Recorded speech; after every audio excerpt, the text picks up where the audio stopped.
Welcome back to another week of Instigating with Clarkie and Drury, brought to you by our friends at CoolBet Canada, our friends over at the Listowel Squash Courts, and of course, Listowel Vision Care, and our friends over at See the Game. Ryan Drury here as always. Clarkie is back on Canadian soil, looking tanned, looking refreshed. Very excited to have our friend Rob Longley of the Toronto Sun, the longtime Blue Jays beat reporter and Olympic beat reporter now, Rob Longley, joining us after coming back from Beijing and the Winter Olympics. And Rob, we're really appreciative of your time. We know you're still a little jet lagged and everything. So we appreciate you doing this. I guess first things first, what was your experience like over there? I can only imagine how non-Olympic-ish it felt. Yeah, it was different. I've been fortunate enough to go to a number of Olympics. That was my 8th one. So I certainly know how it all operates. And the Olympic part of it felt like the Olympics. I mean, you went from your hotel by a bus to the main media center by bus to the venues by bus. So all that part of it worked out rather well.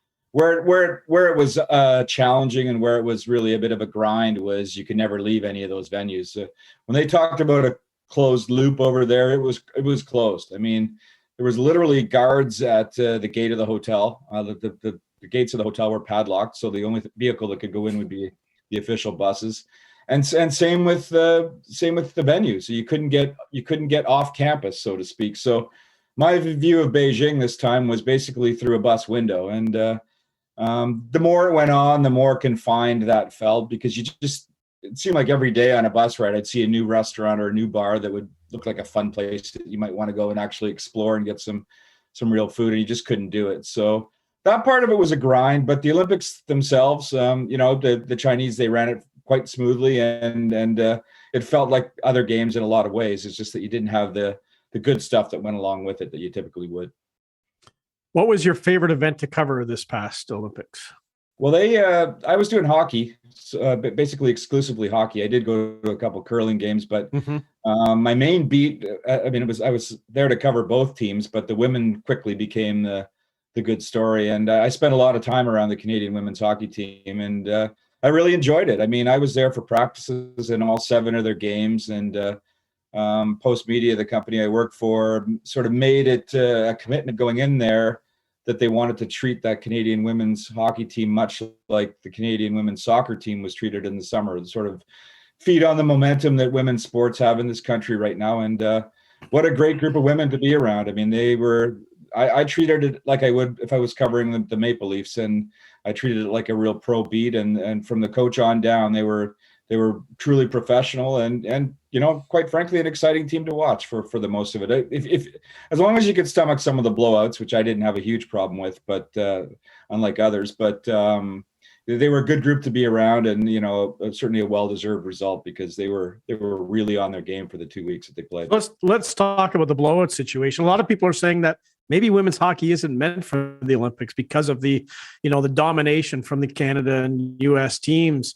Do you agree with that? Do you disagree with that? And can these other countries eventually get any better?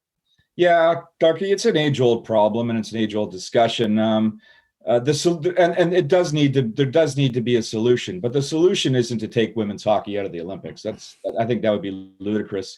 I think this year maybe there were some differences than in the past couple of Olympics.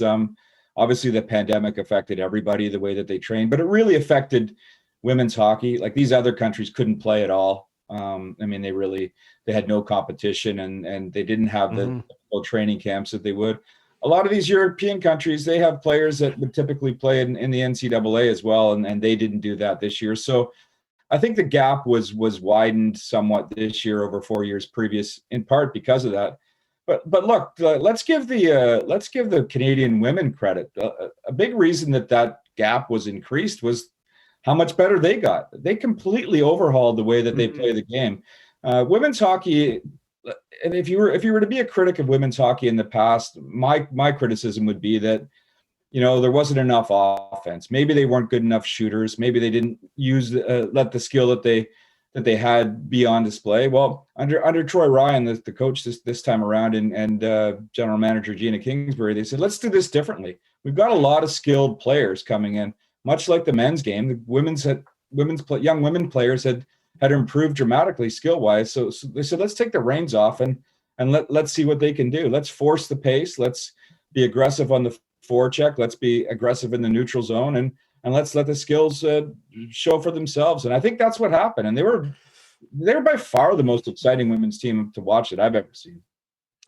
So without the competition, do you think a revamp of the format is something they can look at next time? Maybe the finals, a 2 out of 3 or a 3 out of 5, get more of that Canada-US rivalry going?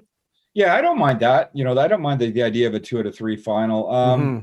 They did revamp the format this year, and I didn't like it because they added teams, and I don't think women's hockey was ready to add teams, and that's why they had 2 games against Switzerland, and then they had a game against China that was really lopsided.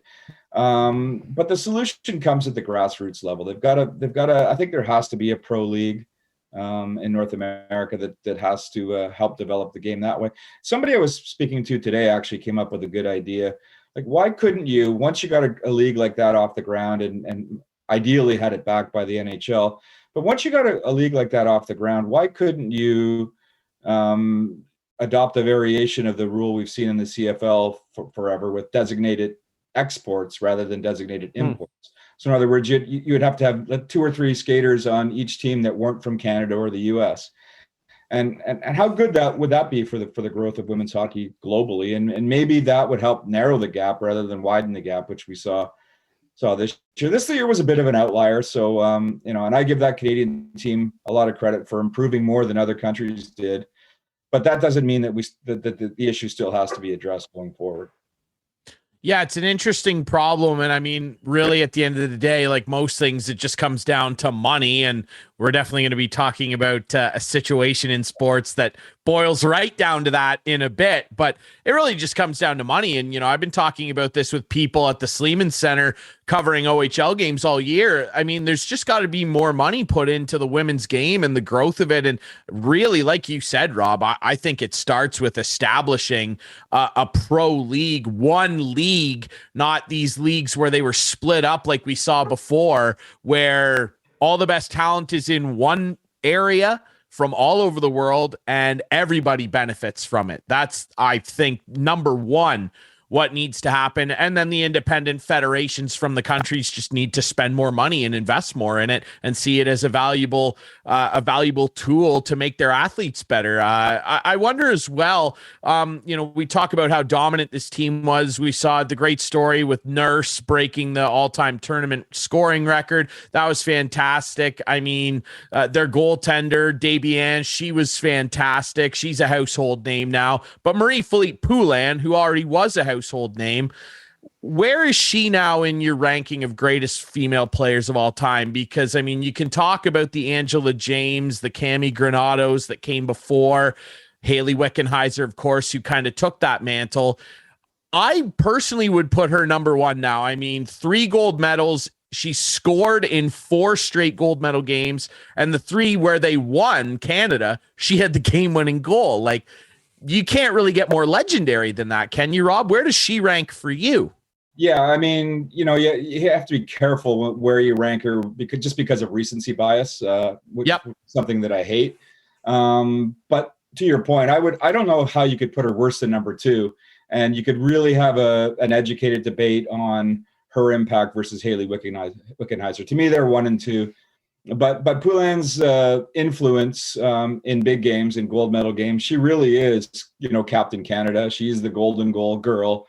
And then I saw a different side of her this time. Obviously, this is the second time that she's been the captain of the Canadian women's team, but her leadership was a huge factor with this group. They all looked up to her. I mean, they had 21-year-olds on this team. They had 19-year-olds on this team, and they had everything in between. They had 3 and 4-time Olympians, and they had 10 first-time Olympians. And she over time, like when she first started playing for Team Canada, her grasp of the English language wasn't great, and she was shy. And she really grew into that role, and she was quite strong as a leader 4 years ago in Pyeongchang, but it was next level this time. And she showed the leadership off the ice and really helped this group get together through difficult times in the pandemic. It was quite a challenge for them.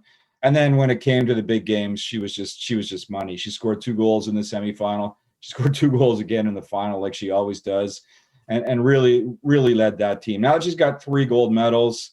I mean, I don't see how you could rank her any worse than number 2. And she comes back for one more, then she's got a real good chance of surpassing Haley Wickenheiser, clearly, in my mind. Yeah, no doubt. No doubt. Let's talk a little bit about the men, and just a little bit, because I didn't care. I watched a couple of games, but it was like, it just seemed so irrelevant watching these bunch of no names playing. And I guess Canada probably would have rallied around the team if they had made, the gold medal game, but they didn't. So what was your sense over there about the feeling back here in Canada about that men's team?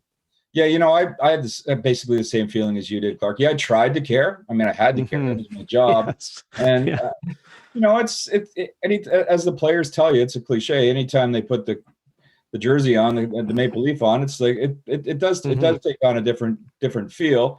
Sure, you were excited about seeing Owen Power and a couple, Mason McTavish and a couple of the other guys, and maybe if Eric Stahl had another step left in him, but when they got down to playing game, the whole tournament was just terrible. It was impossible to watch. It was. I mean, they were not on Olympic size ice, so it was the NHL size ice, and every coach in the tournament, including Sweden, essentially said, let's play a trapping, grinded out game. Every game was 2-1. That's what I told people. I mean, obviously there was a couple 3-2 games and that kind of stuff, but every game felt like a 2-1 game. And they were playing these grinding styles, and which is fine. I mean, you have to have a little bit of that, but where the tournament falls apart in this format is there's no skill, right? So you can grind it all you want, and you can stay in a hockey game, but how are you going to win a hockey game when you don't have skill up front? Well, at that point, it becomes who's going to have the best goaltending and who's going to get the best bounce. Canada, the games they lost were often just on the one bad. The other guys got the good bounce, and that was it. And when it's left a chance like that, it's just really difficult to watch. And I covered it. I covered men's hockey in 2018 as well. That tournament was similar, but at least it was a little bit better because teams had months to prepare for it, right? I mean, right. The NHL were never going to that tournament. They pulled out in December this time, so really you only had a month or two to mobilize and get ready, and have to do it in pandemic circumstances. And it was very hard on the eyes, and still embarrassing for Canada not to get to the medal round. I don't care. I mean, I don't care who you're playing with or who you have. I think that was a major disappointment for them. But yeah, it was tough. It was tough to watch. Well, when you're facing the likes of the great Leaf, Martin Marincin, it's kind of hard to keep up, I think. And Corbinian Holzer, too. Oh, right? Yes, Corbinian. Awesome. Yeah. Yeah, really good stuff. Yeah, I agree. It was lackluster. And I Rob, I'd be interested in your thoughts on this. Like, I feel bad saying that. Like, I'm still supportive of the guys that go over and, put the jersey on. Like, it's, obviously I'm going to cheer for Canada no matter what, but it's just a bummer. Like, it has to be said, like it was boring, and the level of care does dwindle, and it's because they allowed NHL players to start going. And, I don't care what kid you ask, when you give them chocolate cake and then you take it away and give them a bowl of carrots and say, eat this and enjoy it as much as the cake, the kid wants the cake. And we didn't have cake this time. And much like 2018, it takes something away from the flavor, if you will, of enjoying the Olympics here in Canada, doesn't it? We haven't had cake for 8 years now. Think about that. Yeah, no cake. Yeah, and it's a blight. It's a blight on the Olympics, but in a larger sense, it's a blight on hockey. We haven't had true best on best since 2014. I mean, you could say the World Cup was, but it was still a contrived tournament with Team Europe and Team North America. That ruined it. Yeah, I agree. So you had the stars, but it wasn't a true best on best international competition, and we haven't had one for 8 years. Connor McDavid has never played in one. Sidney Crosby probably won't play in another one. Maybe he crazy. He's he's as fit an athlete as you will find. But how old is he going to be in 4 years? Right? I mean, this was. I would have been happier, Rob, if they had just sent the World Junior teams over there. Yeah, and then, that thing has been that concept has been broached, and I don't mind it as a solution. Unfortunately, I don't think that the WIHF and TSN would allow it to happen. It just makes too much money for those right. two, the bread and butter for both outfits, right? So that's what it's all about, right? Yeah, it really is. I mean, but soccer does a variation of that. They're essentially an under 23 tournament, I think, in men's soccer, anyways. So that would be a solution, but they've got to do something other than this, because it's what should be a showpiece of the Winter Games is now like also curling was more popular over there than men's hockey was by far. Yeah, for sure. Hey, before we move to baseball, what was it like being in China? And you posted some stuff on Facebook with the robots cooking the hamburgers and stuff like that. Like, is that our future? Oh man, I hope not. The food over there was garbage, and I've been to China. You actually have really good food there. It was pretty tedious by the end. It was sort of the same thing every day. And then the worst part is we had to get COVID tests every day, every morning before you went out. And it was, I don't know if you've had the throat one. Mm-hmm. I did a couple of posts. Like in the mouth? Yeah, it's like basically it felt like the woman was trying to extract my tonsils every day. It was not pretty. But I guess to their credit, nobody really got COVID over there. They kept a tight bubble, they kept the lid on it, and the games ran relatively unscathed. So, but it was different, that's for sure. Mm-hmm. Well, speaking of different, or is it more of the same? Let's talk about that aforementioned baseball, something that I think we all love and enjoy here, and we're going to be deprived of it. At least that's how it appears, as the ongoing imposed lockout by the owners that they're trying to spin on the players now is continuing. And Rob Manfred the other day, after extending their hard deadline of February 28th by a day because of this apparent massive coming together of the meeting of the minds, has canceled the first two series of the season, which is like just such an arbitrarily dumb number, much like their February 28th deadline. Rob, just for people who maybe are fringe baseball fans or casual watchers that don't really understand the crux of what's happening here, explain it to us. What is wrong with this sport? Well, I guess it's greed at all levels, but I mean, you sort of hate to pick sides in a labor dispute because both sides have merit. But in this case, it certainly seems like the owners are far more to blame for this. I mean, they're resisting any form of increases in salaries to the players or anything meaningful to them. They're really resisting any changes to the structure of the way payroll is done in baseball, which is outdated because players don't really get paid until they're in their late 20s or early 30s. And they just want to continue to have that hold on revenue that they've had. Baseball owners are, other than the NFL, baseball owners are probably the most profitable owners in any sport in North America and anywhere in the world, really. And pre-pandemic, they made a combined $50 billion, and the revenues have gone up in baseball for the owners for 17 consecutive years before the pandemic. So just why they're drawing such a hard line in the sand right now completely baffles me, because I guess maybe it dates back to the historical control that they've had over the players, and they don't want to relinquish that. I mean, it's gone on for as long as there's been baseball that the owners have had the upper hand, and but it's just people want to see the stars, and the stars are getting paid. It's just the guys in the middle that aren't, and I think that's and baseball ownership would rather keep it that way. They're willing to pay for the stars, but they don't want everybody else to get the money. So how do you see this playing out? Like, is Manfred gonna will this lockout end with him still in command? And he's got to be feeling the pressure from the big money teams to get a deal together. Like, who's he fighting for here? Well, I mean, because he's employed by the owners, as you know, Clark, he's fighting for all of them. But you got to think those big teams want to play ball and get the money in, right? They don't care.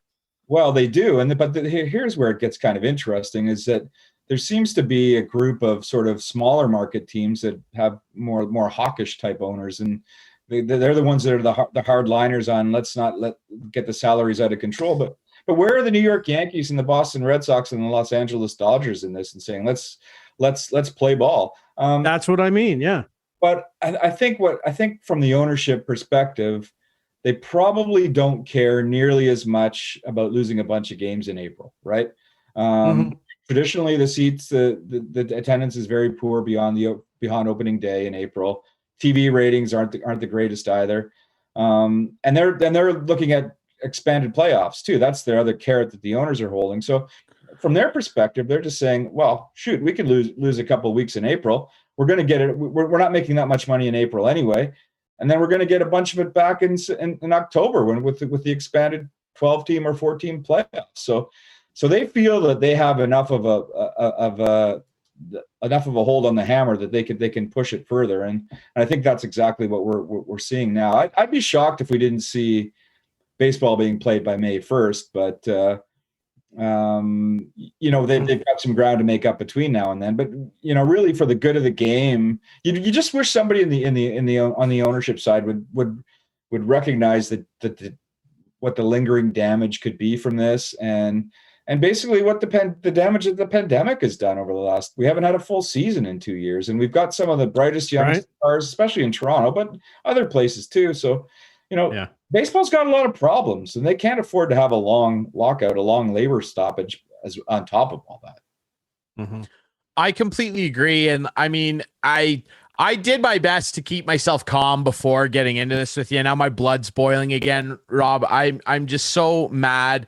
I watched Manfred's press conference the other day, and he's giggling away, having a great time practicing his golf swing. I hate that little snake. I think he's done so much damage to the good of the game. I cannot stand him.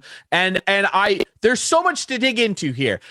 I don't understand why they can't get on board with raising the minimum salary. Like, baseball players' minimums are lower than the NHL's. That's a joke. They dwarf the NHL in revenues. In 2019, baseball collectively had revenues just shy of $11 billion, the last year before the pandemic kicked in. 11 billion. What's the NHL topped out at, Clarky? 4.7 or just shy of 5? That's embarrassing. And the bottom end make less than an NHL player at the bottom end. That's like so unacceptable to me. The arbitration manipulation is a joke too. And they've admitted that they do this. The guy in Seattle, I can't even remember his name because it doesn't matter. He got fired for getting caught at a town hall admitting they were doing this with Kalinic. We had our friend George Hoffman on here from Chicago recalling when they did this to Chris Bryant. He was the rookie of the year that year, and he had to play 172 days on the major league roster to earn that extra year to get to ARB faster, and he was on the roster for 171. This is the type of stuff they do to these guys. So I agree. There's always two sides, but I feel way more aggrieved for the players because, yes, the guys like Max Scherzer that are up there, yeah, they're making millions and millions and millions of dollars, but they're fighting for the guys that just want to be paid what they're owed based on the revenues we see a little bit faster. And this 171 thing that happened with Chris Bryant, like, this stuff can't happen. And I don't know what you think, Rob, but I find it incredibly embarrassing. I thought of this right when you said smaller market hawkish owners. I find it incredibly embarrassing that one of the lead negotiators on the owner's side is Dick Monfort of the Rockies, a guy who just traded a generationally talented third baseman in Nolan Arenado.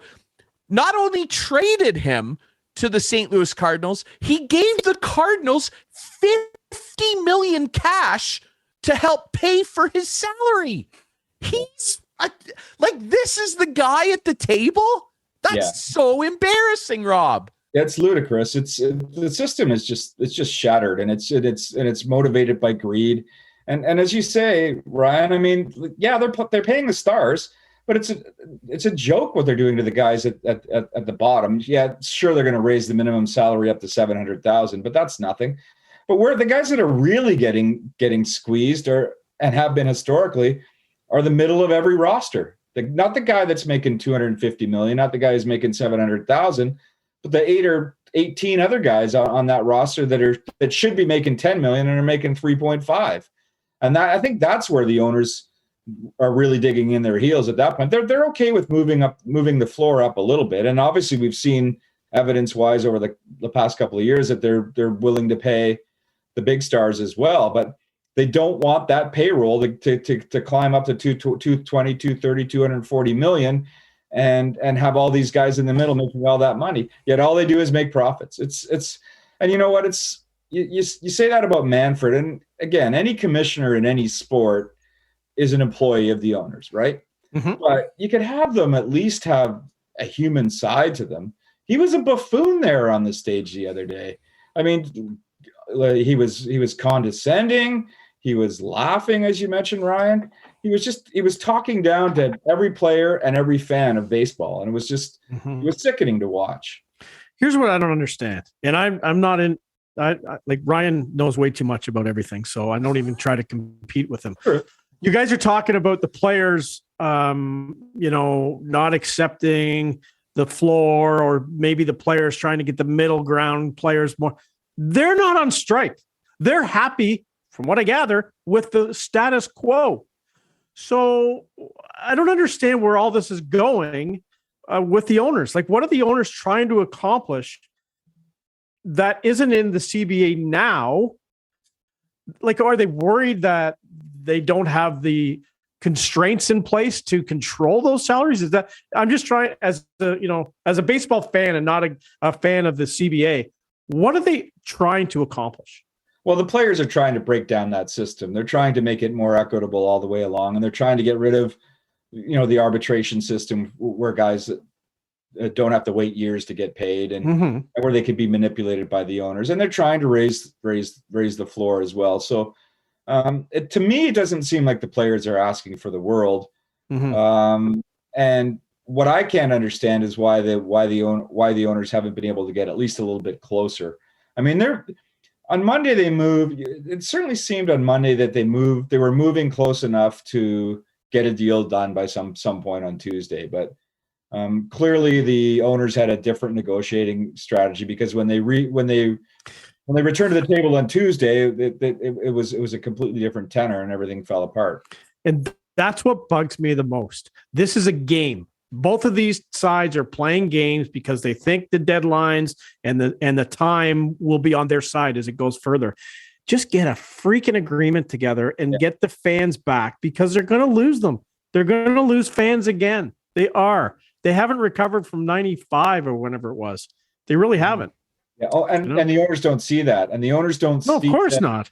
They don't see that also. People are tired of watching 3 hours and 45-minute games. No kidding. They need a fan at the table too. I've always said this. The CBA needs a fan at the table to say, this is what the fans are thinking here. How do we speed up the games? How do we make it so Rob Longley's not at a game typing away until 12 midnight? How does that happen? Well, we could get Ryan at the table with his A's hat on. That'd be perfect. Yeah, exactly. He should be the fan representative. Exactly. They would... I gather they'd kick me out of the room pretty quick. I'll tell you, and I mean, I wear it often, but I mean, there's a good reason I'm wearing this A's hat today. I feel it's poignant. I cheer and support a team that has one of the worst ownership groups in pro sports history. An owner that's worth north of $3 billion that will not, keep star players around. Like, the second any deal is done, I'm gonna hate it. $3 billion isn't enough for him. That's why. No, that's not enough. Lonnie and John Fisher, let's be honest here. His dad is responsible for the gap. He's as silver spoon as it gets. And fine, you were born into money. But if you're gonna have this baseball team, at least act like you care. It exists. And I say, like, I'll be excited whenever a deal gets done, because I'm a sucker and they're not gonna lose me. I want to tune in and watch the Jays do well this year. That'll be fun. I'm dreading it because Matt Olson will be gone, and Matt Chapman will probably be gone, and Sean Manaea will probably be gone, and I could name half the roster from last year. It's a joke. And what really bothers me is that, the A's, like, they don't even get revenue sharing anymore. They're in the fourth largest market share in terms of viewers in the United States, and their payroll is embarrassing. And they stopped getting revenue sharing, remember, because they were taking it in and not spending it on the baseball team. They were getting revenue sharing upwards of $30 million a year, and John Fisher was not taking that revenue that he gets from the Red Sox and the Dodgers and the Yankees and investing it back into the team. He was pocketing it. And other owners have done this too. Dick Monfort's done it. Yeah. Jeff Loria did it. It's embarrassing. And I'll tell you what the goal of the owners is, Clarky. And I just discovered this the other day. Rob, you brought up how attendance typically pretty low in April. You know, Detroit, it's hard to sit through a sleet-filled game on a Tuesday night. We understand that. The TV contracts play huge into this, in particular with ESPN. The owners do not have to start giving money back to the broadcast companies until they miss 25 games. So the owners here are going to go, oh, the pandemic, we've lost so much money, we're crying poor. They're complete. And March 1st is a great date that you threw out, Rob. They're completely fine missing April because they don't have to start giving that TV cheddar back until 25 games are missed. I can almost guarantee you that after 25 games are gone, there's a deal. I can almost guarantee it. Yeah, I mean, the bonus would be if it's 15, right? But sure. 25 is the true number. And it's just, you alluded to it, Ryan, but it's essentially the baseball ownership works like this. Unless you're a truly driven team that wants to win, like the Yankees. You're a baseball owner, you're rich, you want to get richer, and you don't care about being competitive. There's too many owners in Major League Baseball that don't care enough about fielding a competitive team. All they care about is not only maximizing profits, but increasing profits year to year. And that's what I think we've seen at the table here. I mean, Manfred is the voice of it, but there's too many owners in baseball right now that don't care enough about being competitive. All they care about is increasing their profits. Yeah, for sure. I completely agree. And it's embarrassing because you look at guys like John Fisher of the A's and the Rays organization. Let's be honest and keep in mind, this is an organization that was talking about splitting home games between Tampa and Montreal. It's to tap into more of those Canadian dollars. It's embarrassing. And you're right. There are way too many non-sports fans that own these teams. And I mean, I don't know how you fix that, but I've said this to Clarky numerous times. I've said it on this show with other guests. I've said it with you on this show, Rob. They desperately need a salary floor. I don't care at all about the competitive balance tax because they give that revenue sharing to teams like the A's and they don't even spend it on the team. Right. So I don't care about the CBT going up to $240 million in 5 years so that the Dodgers can, fill that. I don't care about that at all. They need a $100 million salary floor. The Pittsburgh Pirates cannot continue having a $39.7 million payroll. Half of the salary floor required of an NHL team. In a great city, in a great sports city, in a great stadium, that would be beautiful park. God, it really is. Here's another one, though, that really intrigues me, and I'm going to get into this in my column probably early next week.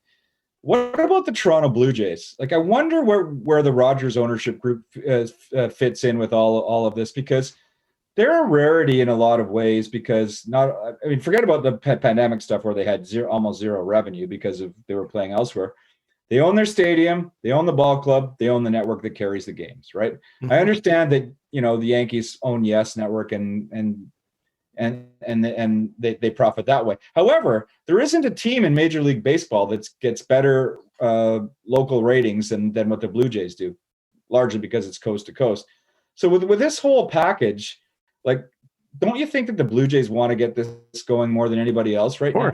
They're the ones that are going to be suffering amongst all the owners, and especially with all the young talent on this team. The time is now for this group. Finally, they get to play on full stadiums, and they're not getting the opportunity. Hey, look what happened to Montreal. Yeah. right? Like, Yeah. And yeah. Hey, when this is all over, can I move on, Ryan? sure. Yeah. Okay. When this is all over, I want to know, is Freddie Freeman really potentially a Toronto Blue Jay? And where do they play him if he is? Like him and Vlad, like rotate at first? I don't see it. I mean, obviously there's been some noise about it, and I'm sure that the Jays would kick some tires on it, but they like Vlad at first. I mean, their bigger concern right now is to find somebody that can play third base every day and even second base, right? So are you going to shift Vlad back to third? No, he was comfortable at first last year, you know, and I think played rather well over there. So why not just continue to let him become your everyday first baseman and be a star there and be solid defensively, and then find somebody at third and second. Now, I suppose you could platoon the two and have the other guy play as your DH, but I don't think that seems to be an ideal fit right now, unless the money was right. And the money, Freddie Freeman's not going to come cheap, I wouldn't think. No, I wouldn't think so either. But then the Red Sox go get him, and who knows what will happen after that. He could do some damage in the American League East, that's for sure. Oh, yeah. Obviously. He would rake in the AL East, no doubt. I mean, of course, LA guy. The Dodgers have no problem going over the CBT. Right. I think he probably ends up a Dodger, and they trade somebody. They offload a Justin Turner or somebody like that, and Max Muncy DHs for them. That's probably what will happen. I personally would rather the Jays stay status quo. And geez, like I mentioned earlier, if my boy Matt Chapman is gonna go anywhere, boy, I'd really like to see him play third for Toronto. Not a great bat. Like, he's had some he's cost himself some money. Right. Even though he's a Scott Boras guy, he has cost himself some money with his hitting the last couple of years. Injury, sure. I don't think there's a better defensive third baseman in Major League Baseball. Maybe Nolan Arenado, but Matt Chapman is the best guy at the hot corner. Well, he would be amazing as a J. He wouldn't be the first guy to escape the marine layer in the Bay Area and move to the American League East and have a little bit of success. Yeah, we know a few, including one in Toronto. That's absolutely right. And the other thing too, that I would rather them do than pursue a guy like Freeman, I'd rather them shore up that bullpen that did have some bright spots on it. I'd rather them go and there are rumors that the Brewers are going to offload Josh Hader. Yeah. Man, what a difference maker he'd be in a Jays uniform. Yeah, then all of a sudden you'd have, like, you know, a pretty top tier rotation and now a top tier bullpen to go with it. And with that offense, I mean, I'm pretty sure that's the focus that they're going to have, is to get one more meaningful arm in the bullpen and then figure it out defensively. I mean, one of the things that Ross Atkins really likes is to have guys that are versatile. I mean, they still believe in Kevin Biggio. I mean, I'm not sure he did every day anything, but he's certainly a guy that you can have off the bench and can play multiple positions. But, you know, they really do need somebody that can play either second or third every day, and then you can platoon figure out the rest of it. But they do need one more everyday infielder, I think, and that'll be a priority, as well as one more meaningful arm in the bullpen. They need to catch lightning in a bottle like they did with Simeon. That'd be nice. Yeah, wouldn't that be good? Yeah, that's going to be a hole. They'll miss him. For sure. Hey, before we let you go, did you get any swag over there? Did you get any Olympic swag? Is that a thing? I got a water bottle. That's it.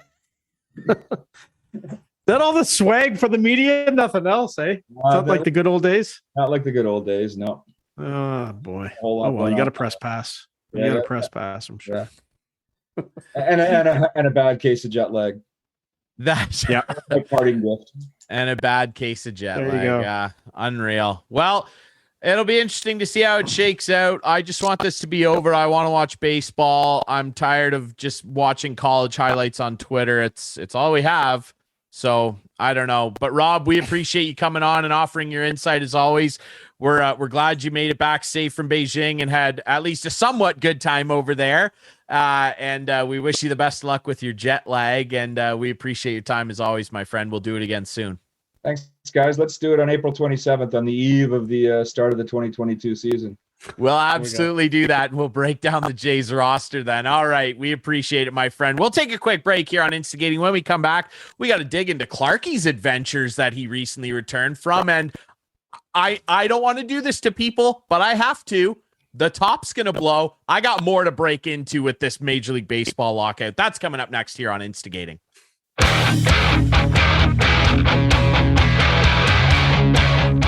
Welcome back to Instigating with Clarkie and Drury, brought to you as always by our friends at Cool Bet Canada, the Listowel Squash Courts, Listowel Vision Care, and of course, See the Game. We really appreciate our friend Rob Longley from the Toronto Sun for jumping on. Keep a lookout for his column coming on this baseball lockout next week, like he mentioned here on the show. And obviously, we appreciate him joining us to detail what went down in Beijing at the Olympics. Clarkie, you recently returned from a, much more tropical destination. Yeah, you are glowing, man. You are a little red. You caught some sun out there. A little red, yeah. Tell us a little bit about your experience down in the Dominican Republic. Yeah, Dominican Republic, Punta Cana, the Barcelo Bavaro Resort. Very nice resort. Played golf 6 days in a row.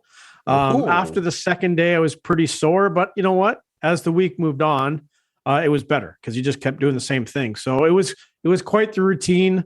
Wake up around 7, watch the sunrise, go have some breakfast, hit some balls, play golf, go for lunch, sit on the beach, go for dinner, play some cards, have a cocktail, go to bed, repeat 6, 7 more times. So it was good.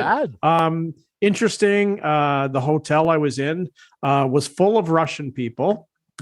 Wow. And we chatted with a few, and they're afraid for their lives. And really? A lot of them said to us, like, they don't know anyone who is supporting what's going on, and they are afraid. They are really afraid of what's going on in the world right now. So that was, heart-wrenching to hear that these people, like, when they go home, because it happened. The invasion happened when they were there in Punta Cana. So, and now like planes are getting rerouted. They're not allowed to go over airspace and in countries and everything. So they were worried about getting home and everything. So they are quite concerned about what's happening in the world. But it was a fun time, and it was strange not to worry about COVID. Basically, I was mask free for a week. Like outside, I wasn't concerned the first couple of days. Whenever I was inside, I wore a mask. I'm looking around and I'm like the only one. I'm exaggerating a little bit, but the majority of people didn't have masks on. Now, you got to remember that everyone who was there was double vaxxed. Didn't have to test to go there. I never heard a cough. I never heard a sneeze. I never heard people sniffling. And it just eventually became comfortable. And, in the buffet line, packed with people, no masks. So it was sort of nice to do that, for the first time in a long time. At the back of my mind, I was worried because we did have to take a test to get home. Luckily, we flew back March 2nd. They changed the rules March 1st. So I didn't have to get a PCR test. I had to get a rapid test to come home, and had no problem passing the rapid test the day before we left. So it was good. It was a good time.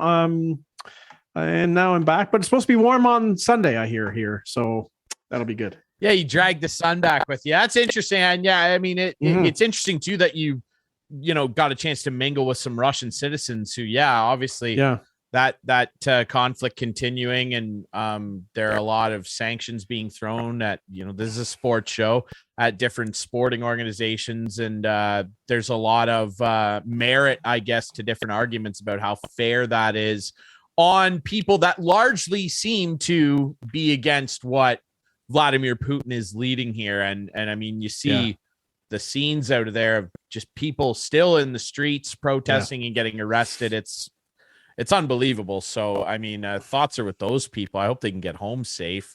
What was coming home like? I mean, I asked people that have gone on vacations recently, what was that like the experience coming back? Yeah. So as I said, I had to do a COVID test to get back. So a day before we went for the test, very well organized, no problem. Land at Toronto a little early, a couple minutes early. It's great. I'm going to get out of here early. Remember, I have an hour and a half drive after that. And then we sit on the plane for 20, 25 minutes because there was a customs hold. They don't like a lot of people gathered at customs, so they keep you on the plane. So we're sitting on the plane, then they let 50 people off at a time, okay? So finally we get off the plane. I was the second group because I was row 11, so I was the second group to get off the plane.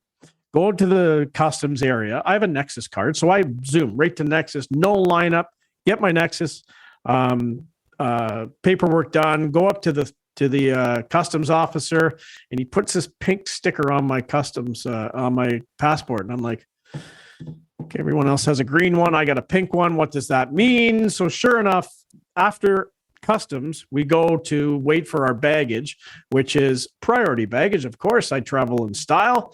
Priority baggage, except for the golf clubs, which were the first or the last. No, let's see. They were first on the plane, so last off the plane. So having priority baggage meant nothing. Thank you, Air Transat, because our golf clubs were absolutely the last clubs to come off, probably about like 45 minutes after we got down there. We had to wait for the clubs that long. So then we're leaving the customs area, and there's a huge lineup again because now there's someone standing at the exit looking at your sticker on your passport. Green this way, pink that way. Everyone's going. So now I'm pink line. Okay, now I got to go this way. No one still told me what the pink sticker was for. Would have been nice to know. So now I'm following this line around. There's like little steps on the ground, and I go around, and now there's a lineup again. So I wait in the lineup, and a woman comes up to me and says, you need a Switch Health account. You need to sign up for one. Again, would have been nice information to tell us before we landed. So I was selected for a random test upon arrival. Remember, I just took a test the day before to get into the country. So now I'm in a line to get a test. I fill out the form online. That took 10 minutes. Then I go to a woman who types all my information into the computer, gives me a kit. Now I'm thinking, okay, I'm going to go home with this kit. No, I have to walk a half a mile across the airport through. So I walk in through these little footsteps again into a freight elevator. Someone comes into the freight elevator and pushes a button for me and leaves and says, when you get out, follow the footsteps. So I get out of the freight elevator, and I'm in like the dungeon of the airport. I get out, and it's leading to another elevator. So I go from the freight elevator to a passenger elevator. I go then down to the parking level at the Sheraton Hotel in the airport. Now I have to walk outside in the parking garage. Remember, I'm coming from Punta Cana. I don't have a coat. It's about a 4 to 5 minute walk across the parking lot. I'm freezing cold. Now I get into another area where I got to meet someone else who's taking my information and taking my kit. Then I have to go into a nurse who shoves a thing up my nose. It was about an hour process, and I still don't have my result. I said, do I have to quarantine? No, you're fine. Just go home. Just lead your life. Everything's good. I go, yeah, I tested negative yesterday. So unless I got it on the plane with everyone else who tested negative the day before, can someone please look into this? This is killing the travel industry. And I don't mind telling you the story. Everything was great, Ryan, until I landed in Toronto and this happened to me. Someone needs to get control of what's happening. And I'm not anti-mask. You know that. I'm pro-mask, and I'm, triple vaxxed. But this was the absolute, I was so livid. I was like, what happened? I was thinking to myself, what happens if I just take off right now?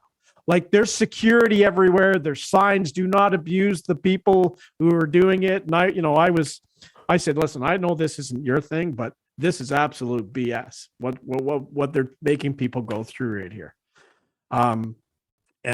It was the worst experience landing at the Toronto airport I've ever had in my life. Put it that way. You should go tell this story at the Major League Baseball CBA negotiation talks, because this sounds way more complicated than what they're doing.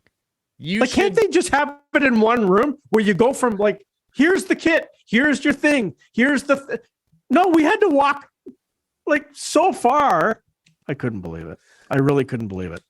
And of course, when I was waiting for my luggage, I started my truck on my app, and everyone nice and warm when I got there. Well, of course, ran out of gas. No, I didn't run out of gas, but I could have. And then the gas prices. What's going on with the gas prices in the last week? There's so many things to talk about. What is happening? Ask Vlad. Ask Vlad about what the gas. Yeah, I don't know. Yeah, it's just an excuse to raise prices. Everything's an excuse to raise gas prices. Whatever. We don't rely on Russian oil one little bit. So let's just use our own. I know. Anyway, let's get back to sports. I would love to have a gas rant with you. They're the biggest con artists in the world. Maybe next to Major League Baseball owners.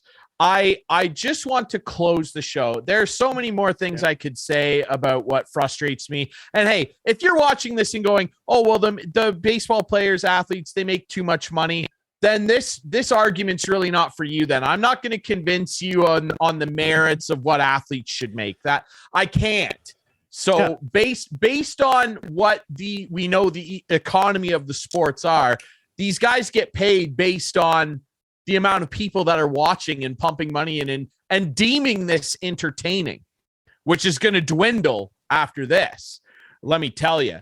Now, the guys at the bottom, the average Major League Baseball career is, I think, just shy of 3 years, where guys at the minimum are making hundreds of thousands. Yep, more than you and me and the common man that's watching this, common woman watching this. Yes, but that money doesn't last forever, and you don't get to play baseball forever. Okay, so the people at the bottom are really getting squeezed by this. And I'll just read off some of this information here. The owners a while ago, when they decided to implement this lockout, did not talk to the Players Association for 43 days. Oh, we're so desperate to get a deal done. We care about the fans. We want to get this done. 43 days. During that time, some of the owners and Rob Manfred, their hand puppet, the guy that called the trophy a piece of metal, said that owning a baseball club isn't as profitable as you think. As a matter of fact, it would be more profitable to invest in the stock market. Really? This courtesy of June Lee of ESPN, who's one of the best baseball writers out there. In 2002, Jeff Loria bought the Marlins for $158.5 million, which included a $38.5 million no-interest loan from the league to buy them. He sold the Marlins a couple years ago to that group that at the time included, but no longer includes, Derek Jeter for $1.2 billion, making a profit of $1.04 billion. If Loria invested that same near $160 million that he paid for the Marlins in the S&P 500 in 2002 and sold it in 2017, he would have made $200 million. More profitable. John Henry, he bought the Red Sox in 2002 for $660 million. Today, the Red Sox are worth an estimated $3.4 billion by Forbes, meaning he has made at least $2.8 billion on his initial investment in 20 years. If he invested that $660 million in the S&P 500 in 2002, he'd have a profit of $898 million. More profitable. Here's a good one. And I want to be fair, and June Lee points this out in this Twitter thread.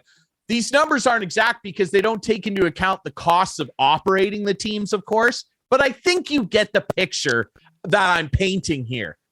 Jerry Reinsdorf, he bought the White Sox in 1981 for $19 million. The Red Sox are now worth $1.6 billion. And if he invested that money in 1981 in the S&P 500, he'd have $630 million. Woo! Ryan, they think we're idiots. They think we're idiots. The owners, that's what it is. They think we're idiots. Poor guys. The owners are poor guys. The baseball players are poor. The owners are poor. And so give me a freaking break. Because you know what's going to happen at the end of the day? Ticket prices will go up. Oh, ad revenue will go up. And you know when ad revenue goes up, Ryan? You know how the companies who do the advertising pay for those ads? The product goes up. Everything is hand in hand. Product prices will go up. Ad revenue goes up. You and I are going to be out money because of this, our Frito-Lays will be going up in price. You'll see more commercials. They already are. You'll get hooked on your nachos, and we won't be able to watch baseball. So there you go. This $45. They think we're idiots. They do think we're idiots. And this look at 45. Go ahead. Sorry, before we leave today, because we got to wrap this up. Yeah. When we were down in Dominican, we ran into some Americans who had baseball jerseys on and hats and everything. We was like, oh, what's going on? So there was a baseball diamond on the field at the resort. And they were playing slow pitch, 2 American teams against 2 Dominican teams. And it was like seniors. It was like 50 and over. So we went over and watched some games. And it was really fun just to watch men play ball for fun.